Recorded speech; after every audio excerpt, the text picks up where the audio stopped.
Taigi, šiandien mes turime svečią iš Jungtinės karalystės, Collick. Jis yra daug metų dirbęs mokykloj mokytojų, šiuo metu dirba kompanijoje Promethean, su kuria leidykla Šviesa bendradarbiauja. Jie tiekia įvairius sprendimus, mes juos naudojam aktyvioji klasėje.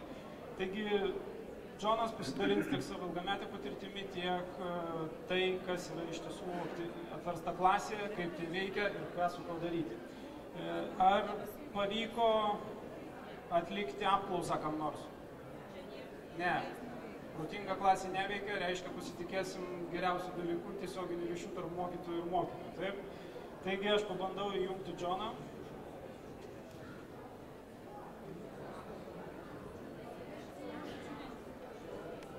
John, are you ready?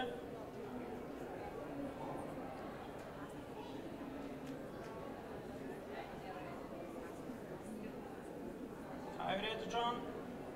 Hi, hello. Yeah, please start. You want me to start? Yeah. Okay. First of all, good afternoon, and thank you for coming to this presentation. Greetings from England. As I said, the sun is shining, which is very rare. My name is John Collick. I'm a senior education consultant at Promethean. I have about 30 years experience working in education and technology, and also thinking about the philosophy of education.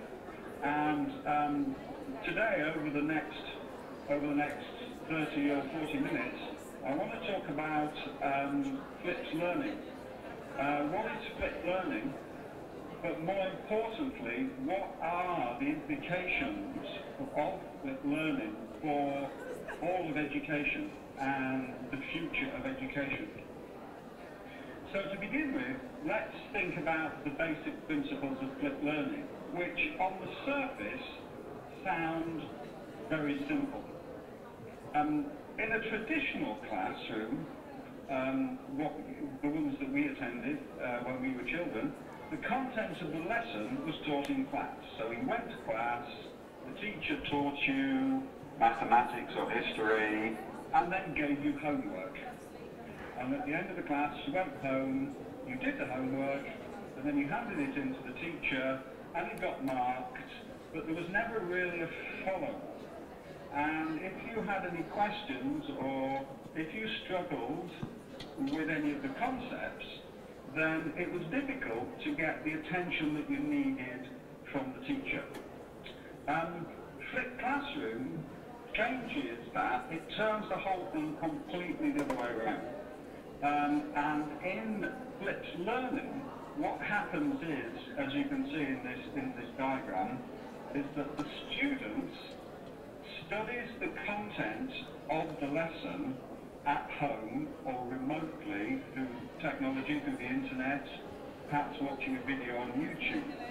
So the content of the lesson is learnt at home, at the student's own pace, and then in the lesson, the student will then take part in project-based learning based on the content that they studied at home.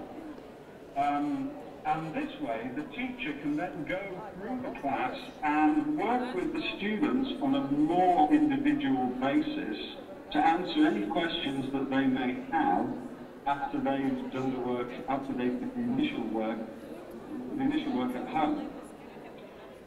Flipped learning has got a lot of advantages. It's a very powerful system, and it's been trialled in a number of schools throughout the world.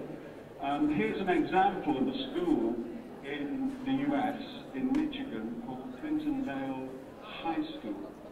And it was a school that was struggling. The students were not doing very well in their assessments. And in 2010, the 9th grade started to use flipped learning. So they studied the content of the lesson at home by YouTube and by Google Groups. And then in class, they did the homework, the follow-up work, the project work based on the content. And the results were incredible. This is an example. After about a year using the flipped classroom, of the effect that it had on the scores of the students. And this is the failure rate. So before flipped learning, 52% of English students were failing their assessments. 44% maths, 41% in science, and 28% in sociology. On the left-hand side, so on the right-hand side, yellow numbers, you can see the results of flipped learning. After they introduced flipped learning, then the failure rates dropped. They dropped a large amount. So from 52%, it went down to 19% for English, 13% for maths, 19% for science, and 9% for sociology. And if you look at here at some of the comments that, for example, the comment made by Greg Green, the principal, he said that using flipped learning, we have been able to quadruple, that means multiply by 4, the amount of time our students spending with their teachers getting personal attention. And so the advantages of flipped learning are, first of all, when the student is learning at home, even studying the content via YouTube, they can pace themselves. They can watch the video. If they didn't get it the first time, if they didn't understand, they can watch it again. And so that they don't have to follow the speed of the teacher, they can do it at their own pace.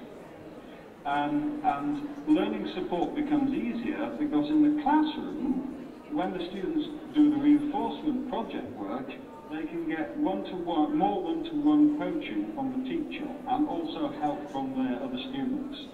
And they can come to the class with their own questions and any problems that they may have. So that is kind of very simply how flipped learning works.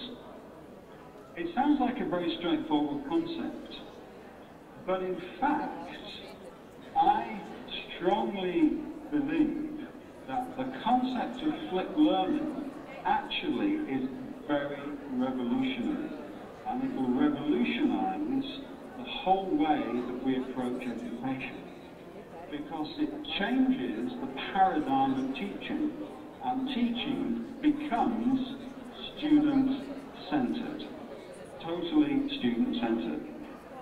And to understand the implications of this, I want to talk a little bit about the legacy of 20th century education, traditional education, and I want to talk about how flipped learning will disrupt this traditional form of education. So, our current education system throughout the world comes from the Industrial Revolution, comes from the needs of an industrialized society.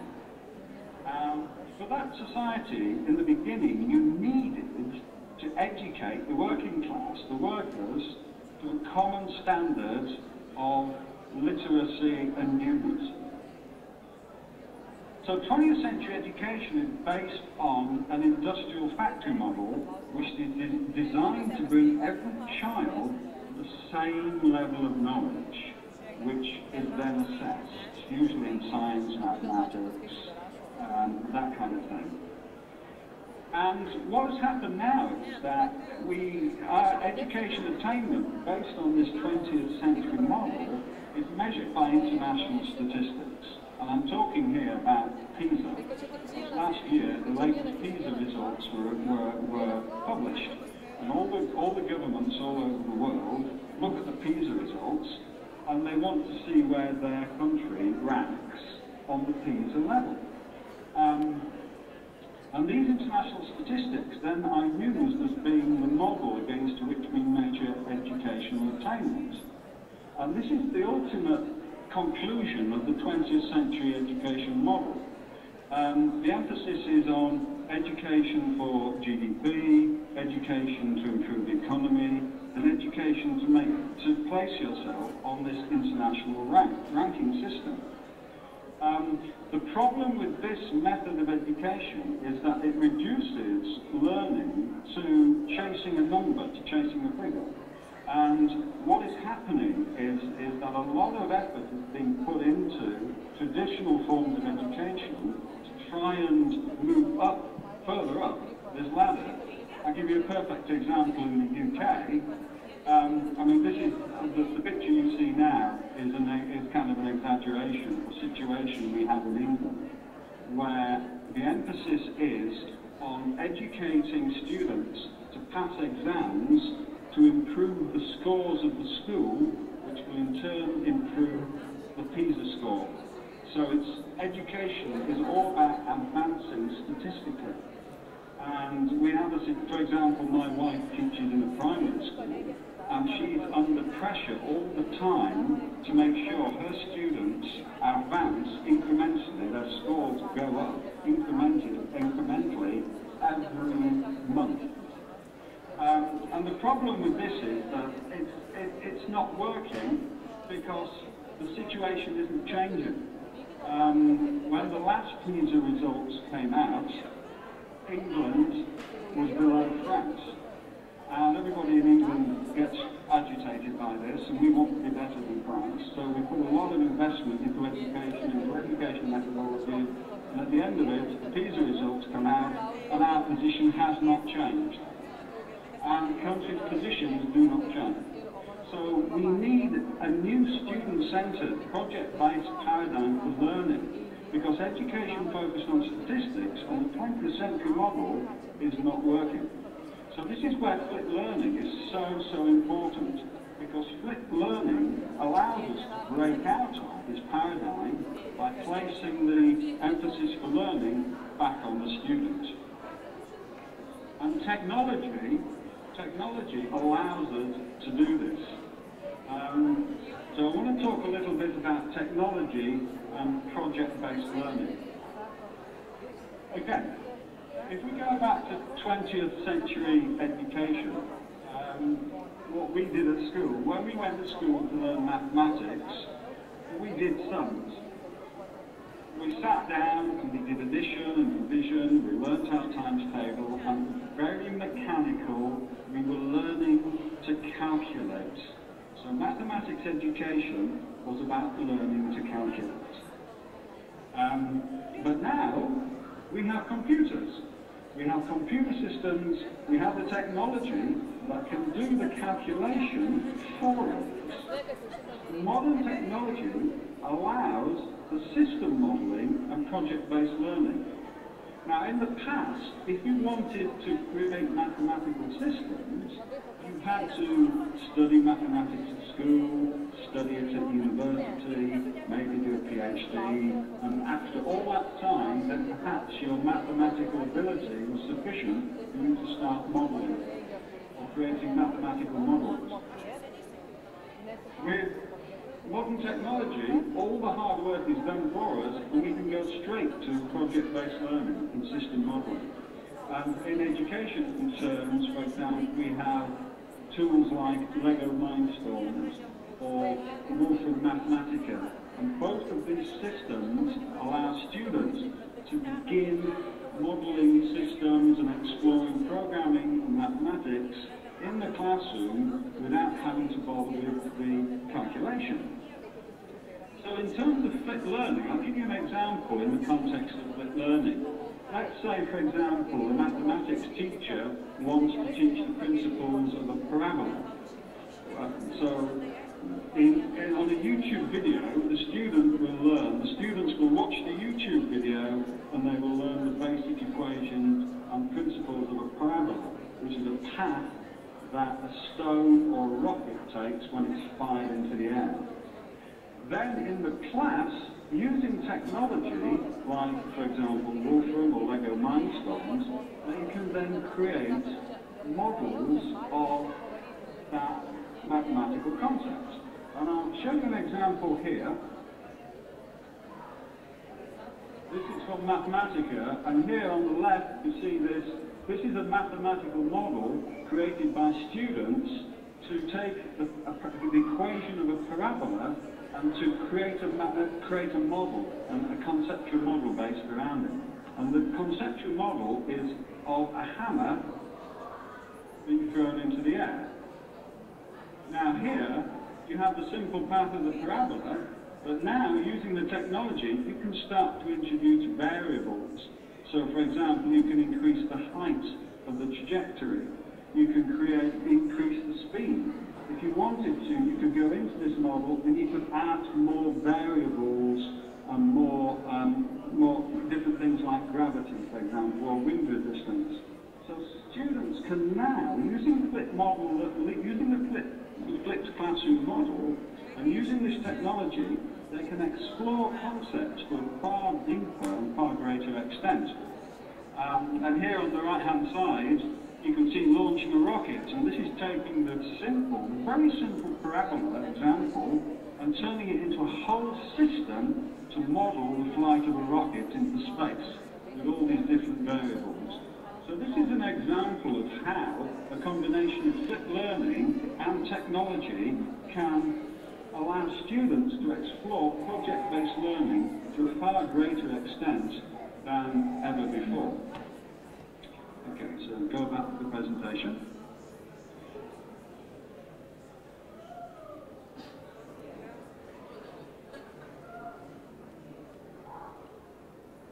Sense of learning. So education now devolves back on the student. The student has to become a self-aware, self-directed learner. And this throws up very interesting questions about the relationship between education, teachers, schools, and the students. So if we look at how we've tried to tackle this in the past, when we try to use technology to teach students, we tend to do this. We say, okay, we will use the internet, or we'll use technology to communicate with the students. So the teachers try and then move into the internet to communicate with the students. And the students go, yeah, right, not interested, because they don't want to talk to teachers and parents on the internet. And I'll give you a very good example of how technology used like this can fail. In 2007, the program Second Life was incredibly popular as a potential education tool. And lots of schools and universities all over the world created classrooms in Second Life. And the idea was the students would come into Second Life, it's a virtual 3D online world, and they'd come into the Second Life world to learn. But they didn't. And 2 years later, you have articles like this. What happened to Second Life? Nobody uses it. A similar situation has happened with social media. Students, when my kids were young, when my children were young, they all used Bebo. And the teachers said, okay, let's use Bebo to teach the kids. And the teachers went on Bebo, and all the students said, oh no, the teachers are on Bebo. And they went to MySpace. So the teachers then followed them to MySpace, and the students said, oh no, all the teachers are on MySpace, let's go to Facebook. And they went to Facebook. Now, apparently, the latest app that they're using is called WhatsApp, because they don't want to go on Facebook anymore, because it's full of teachers and parents. Another example is, if you're trying to impose a system, a technological system, onto young people to teach them, it doesn't usually work. And the reason is because they automatically resist any tech system that tries to constrain, that tries to limit their use of technology.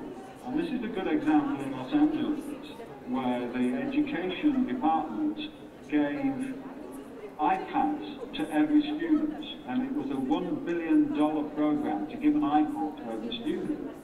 But they locked the iPads, so the students could not use them except for very limited activities. And within a few days, the students hacked into the iPads, so they stopped the project. And the fundamental lesson, this is so important for flipped learning and for any type of technology that tries to engage with students to teach them, is students, the children, the kids, expect to own their technology experience 100%. To give you a kind of a philosophical background for this, I want to talk a little bit about the exoself. The exoself is a phrase that was invented by the writer Greg Egan, and he defined it as systems linked to the self in a cooperative way that extend the mind and the body. What this means is that 21st century people, especially young people, have created around them a whole set of interfaces with the world of technology. And, for example, their sense of their own individual identity is linked to things like Twitter, online gameplay, Facebook, YouTube. So for them, their sense of personal identity is very closely linked with their online persona. And we call this whole collection of interfaces and identities and logons on the internet, we call it the exoself. So, and this is why it's so difficult to actually impose technological systems on young learners. Because young people's identities are the sum of their interactions, especially within the virtual world of the internet. It's their experience of the internet is very, very personal. And they want to control it, and they will resist any attempt to control it from outside. So this is, again, the term exoself. So what the challenge for education is that it has to create an interface between education and this identity, this special online identity that we call the exoself. And flipped learning is the key. Previously in the past, what we've done is we've tried to create online schools, we've tried to create online universities with Second Life, we've tried to get the students to use education systems that we've designed, and they don't really work because the students resist that control. Flipped learning works because it creates an interface between education and students' own interaction with the internet, through YouTube, for example, through Facebook, through Twitter. So it's non-threatening. The students can approach it in their own time, at home, in their own rooms, at their own pace. It places the onus of learning back upon them. But, and this is why flipped learning is so revolutionary. Flipped learning is student-centered, and student-centered learning demands the skills of self-awareness, motivation, and reasoning skills. These are the three key things that we need to make sure that students have as skills if we are going to effectively use flipped learning within 21st century education. So these 21st century learning skills. And I'll give you an example of some of the problems that happen when students interact with the internet and they don't have these skills. This is a photograph of my son, Owen, and when he was at school, his teacher, his geography teacher, gave him an assignment to write an essay about the Lake District, which is a beautiful part of England. And I'm a strict father, so I said, okay, I want to see your essay before you give it to the teacher. So I got the essay and I read it, and it said, the Lake District is especially popular with tourists during the busy summer months. And I thought, this is a very good essay. Then I read the next bit, if you want to book your cottage online, click on the link below. Because my son they're just copied and pasted from the internet. And this is a quote from Carl Sagan, and he said he worries that pseudoscience and superstition will each year be more and more tempting. The internet is full of rubbish. It's full of non-scientific, ridiculous ideas and theories, and students without reasoning skills end up coming across things like this. And things like this that are completely nonsensical, if they do not have the reasoning skills in order to understand what is rational and what is not rational, then they are in danger of being sucked into this kind of nonsense. So, the challenge for educators is to give students the ability to reason and question. And to do this, we can move back to the Socratic method of education. And in ancient Greece, Socrates created an education methodology that is based on questioning, asking questions and getting the students, and this is perhaps the most important thing, getting the students to also ask questions. And the purpose of Socratic questioning is, first of all, it's the search for truth. It's this using reason to search for truth. Secondly, it's to develop reasoning skills, analytical reasoning skills. If you are constantly questioned, and if you constantly question, you are developing reasoning skills. And finally, by getting the students to answer questions, and more importantly, getting the students to ask questions, the teacher can understand how the student is thinking. So, let's look at it in the flipped learning context. Traditionally, a teacher will ask the students questions. They will show them a piece of information and then ask a question to see if the student understood. In the flipped learning Socratic paradigm, students themselves learn to ask the questions. Because the student can answer a question that the teacher asks them, but if you actually have to create your own question, that's much more challenging. Much more challenging in terms of developing your own reasoning skills. So as a little experiment, so that we make this interactive, I'm going to show you this graph. So this is an example of how you might do this in a mathematics lesson. Here is a graph that shows a journey to work, and with three lines show the path of three different people. I would like you to look at this graph for a few minutes, and then I would like you to think of a question you would ask about this graph. A really good question you would ask. An example of Socratic reasoning. So Alfredas, if I hand back to you to use Socrates to do this little exercise. Taigi, ši diagrama yra vienas iš pavyzdžių, kaip galima veiklos pavyzdžių darbo su mokiniais. Rodant diagramą, vaikų prašoma sugalvoti sudėtingų klausimų. Ne jiem, vienas būdas, aišku, yra jūs jiem užduodat klausimus, bet tiesiog jie patys turėtų sugalvoti tos klausimus. So we need to teach kids how to question. We need to teach kids the logic and the analytical reasoning skills in order for them to be able to ask good questions.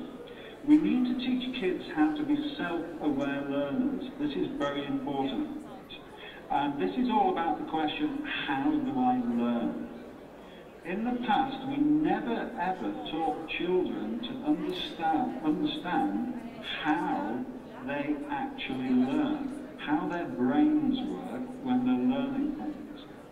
Now, with the latest developments in neuroscience, we've discovered a whole load of fascinating information about how the human mind actually learns and remembers ideas and concepts. What we need to do is we need to pass this knowledge on to the children so the students themselves understand how they learn, what helps them learn most effectively and most efficiently. If we do this, then again we are making them self-aware learners, and we are empowering the students to create their own learning journeys. So flipped learning, on the surface, flipped learning sounds very simple. We just, instead of having the content in the class and the homework at home, we have the content at home through YouTube or videos, and the students do the homework or the project work in class. And this way, the students can handle material more easily because they can watch the video again, and they can watch it again, and then in the class they can ask questions, and it increases their understanding, it makes it more personalised, and it gives them more time with the teacher. That's what flipped learning is in a very simple description. But in reality, flipped learning is actually a revolutionary change in our whole understanding of education. Because flipped learning places the education process back onto the student. It makes the students responsible for their own learning journey and the pace of their learning. So when we introduce flipped learning, we open the door to teaching students self-aware learning, rational analysis, how to use questioning, how to map out their own learning journey. And for this reason, it's actually a very, very revolutionary concept. And flipped learning also, because it teaches self-awareness, motivation, reasoning skills, it will provide the interface between education, the teachers, and the students on these virtual exocells, these virtual worlds they've created around themselves as part of their own identity. So flipped learning is an incredibly powerful and revolutionary tool. Thank you very much. I hope that's been interesting. I hope that has been valuable. I think we have a few minutes just to open. I don't know, Alfredas, if we have time for some questions or not. Yeah, we will open for questions. Taigi, Apverskite klasė. I think we have a few minutes for if anybody has any questions. Yeah, John, we will try to get questions. Apverskite klasė, iš principo paprasta savoka, bet tai nėra taip paprasta, kaip aš pradžioje pasakiau. Nors viskas iš tiesų prasideda nuo to, kad mokiniai žinias, medžiagą gauna prieš pamoką, pamokoje dirba tam, kad tai įtvirtintų, o ne taip kaip įprasta, pamokoje gauna medžiagą ir namuose dirba, kad tai įtvirtintų.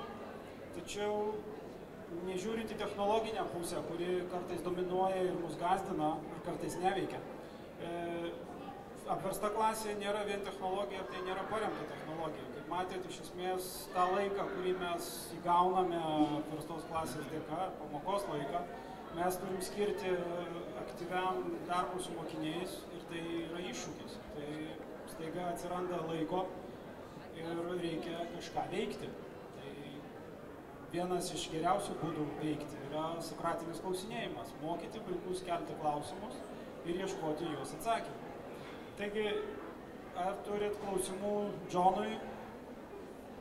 Džonas laukia jūsų komentaro arba...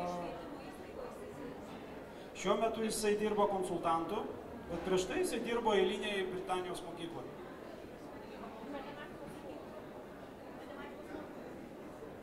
John? Yeah? Are you a math teacher? No, I'm not a maths teacher. No, I'm not. No, but you used to be. Which subject did you teach?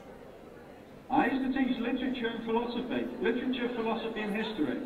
Yeah, it's even better. At university. Okay.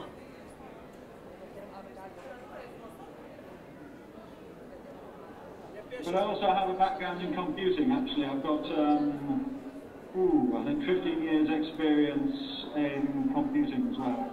So, there's some maths in that. Semantika ir technologija. Ar turit klausimų? Tai Tai tikrai nėra lengva, bet tai tikrai veikia.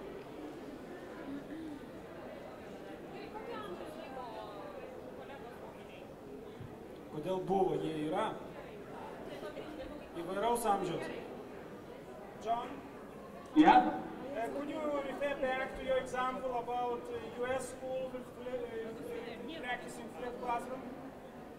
Yeah, sure. Because the question is what age the students are.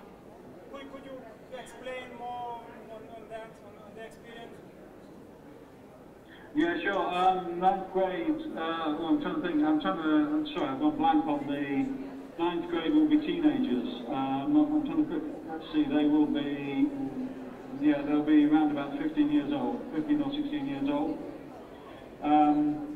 The Clintondale High School, if you go onto their website, if you do search Clintondale on Google, on their website there is a whole range of material describing in detail how they did the classroom. They did it in conjunction with the company that produces Camtasia. So again, on the Camtasia website, there's a whole load of kind of research being done on this. So if you go to the Clintondale High School website, and I think on there they give a whole set of references that you can towards academic papers and descriptions of how they actually did this. But Clintondale is just one example. There are whole numbers of different schools who are doing this. If you Google Flip Classroom, you'll come up with a number of different places, and also academic papers that have been written. On the whole, the results are very good. It's not something that's done so much in the UK because we are more rigidly constrained by the national curriculum.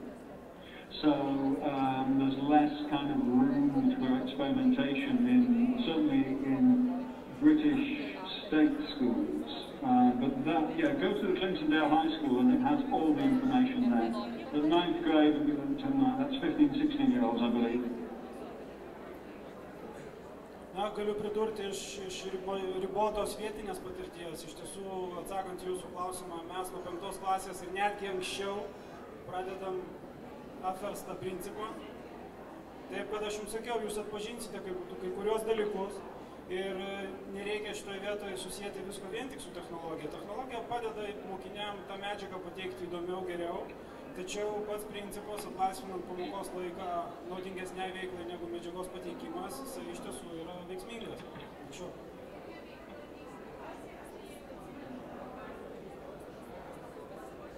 Tai, kaip Džonas ir akcentavo, iš esmės praktinė, tyriamoji, grupinis, individualus darbas nesvarbu, tačiau tikslas yra sąveika tarp mokytojo ir mokinio.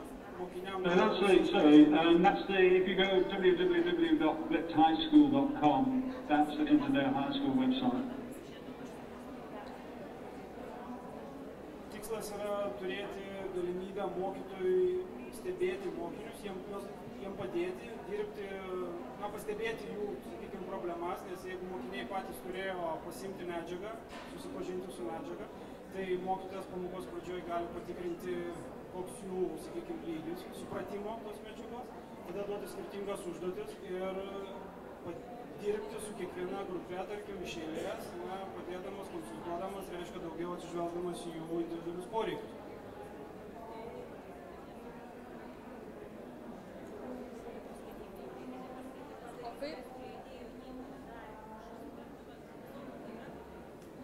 Tegul eina namo.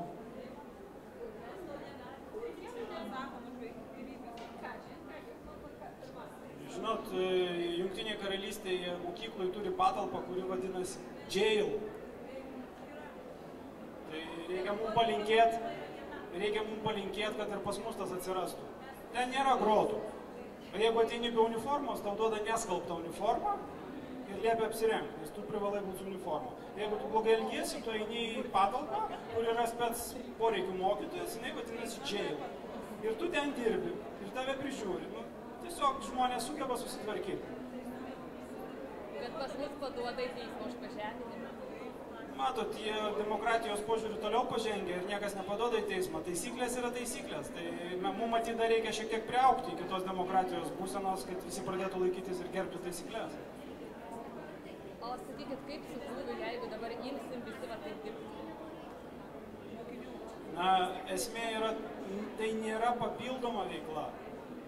Apversta klasė reiškia, įprasta klasė yra medžiaga klasėje, veikla namie. Dabar prieš pamoką yra veikla namie ir veikla pamokoje. Toliau nebelieka veiklos savarankiškai po pamokos namie. Tai jūs nepridedat papildomos veiklos, jūs iš principo sukeičiat vietom. Dėl to negali būti papildomo krūvio vaikams. Jis kitoks pasidaro, jų veiklos kitokios, be abejo lieka projektai, savarankiški darbai ir taip toliau, tačiau tai nėra priedas prie esamos veiklos. Tai turit vis tiek, kad turit susisteminti. Bet jeigu nepavyks darbą, kitai pamokai baigti paskaitinių Bet darbo apimtis tai yra ta pati. Jisai sėdi pamokoje ir jūsų klauso. Šiuo atveju jisai jūsų neklauso, nes jūs nepasakojat, jisai perskaito arba pažiūri filmuką YouTube, kaip tas yra, sakykime, amerikietiškam apverstos klasės modelį ir pamokoje veikia kitus dalykus. Bendras laikas darbo yra tas pats, tačiau jis kitaip paskirstumas, kitokia seka.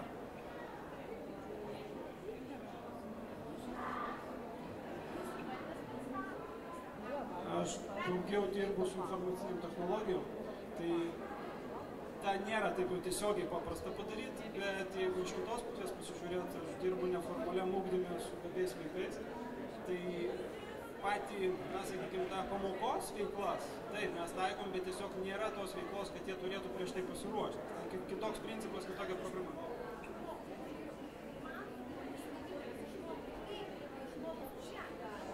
Be abejo, turi būti baziniai gebėjimai. Tai tikrai pirmoji klasė bus sudėtinga. Mes mokykloje pradedam maždaug 3-4 klasėje, dalinai. Nuo 5 jau iš esmės visuose dalykuose medžiagą vaikai turi pasiimti patys. Ne, tai žinoma ir amžiaus, bet tai nėra 12 klasė. Jūs galite tą pradėti ir 5, ir 7, ir netgi... Taip. Kam pasakot vaikui tai, kas yra vadovėlyje, jeigu jisai gali su to susipažinti patys. Nes išaiškino dalykų, pavyzdžiui, ten istorijai kokį taip, kai startavote tą patį vadovėlį. Su motyvuotais vaikais. Su motyvuotais. Nes, ta prasme, skaityti visi moka nuo 2-3 klasės. O jeigu dar nemoka 5, tai reiškia nenori mokėti. Bet šitas metodas ir moko savarankiškai dirbti. Iš tiesų, vaikas ir pratinasi, jis tad pats atsakingas už savo mokymą. Ką Džonas pabaigoje minėjo, būtent šitas metodas, šitas darbo seka, šitas principas, jisai skatina vaikų savarankiškumą. Savo tą vadinamą savivaldų mokymąsi. Nes vaikas tada jis žino, kad jis turi pats pasiimti medžiagą, jis nesėdi išsižiojęs maždaug transliuokite mane. Jis turi ateiti pamoką pasiruošęs, nes kitaip jis to pamokoje nieko daryti negali. Tai irgi sukelia tam tikrą diskomfortą, jeigu tu esi nepasiruošęs, tavo draugai pasiruošę. Kitą kartą tikėtina, kad ir tu pasiruoši. Kiek tu ten suprasi, kitas dalykas, ne visiems vienodai duota, bet iš principo tas vis tiek perkelia atsakomybę iš anksto vaikui. Nėra taip, kad aš pažiūrėjau, ką mokytoja pasakoja, nesupratau, nes atsijungęs buvau ir tada nieko nežinau, mokytoja man paaiškino. Ne, tu ateini ir aš tavęs klausiu, ar tu supratai, ar ne, kaip tu supratai, aš tavęs klausiu.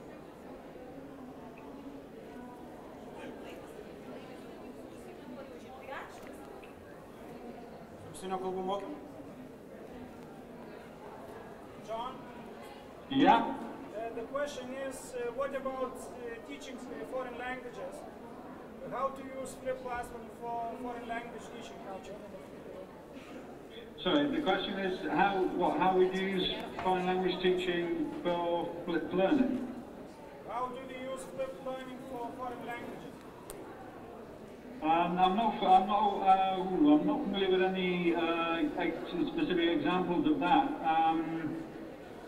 I think I'm just trying to think. Obviously, the thing with foreign, obviously you can learn foreign languages to a certain extent remotely, but obviously then I think you need to change the paradigm because, for example, if you're doing conversation practice in class, it's not quite the same model. You're not going from concept with learning a foreign language, you're not going from learning a concept to modelling it. You're going from learning obviously grammar patterns and language patterns, and then practice, which you kind of need to do face to face. I'm not familiar with. I'm trying to think of any examples of foreign language teaching through a flipped model. I don't know. I'd have to check into that.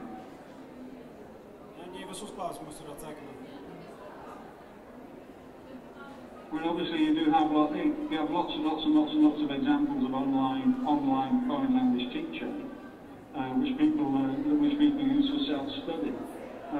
So it's almost like, I think particularly in foreign languages, the mechanisms are already there, and it's one of the explosion in online learning. If you go to things like, for example, English Pod 101 or French Pod 101, or any of these kind of online courses that you can do. But in terms of implementing it in a school in a flipped language model, I'm not familiar with any at the moment. But I think that might be simply the case. I focused on science and mathematics. Na tai ačiū Jums, mūsų laikas baigėsi, turim užleisti patalpą kitiem. Sėkmės mokant.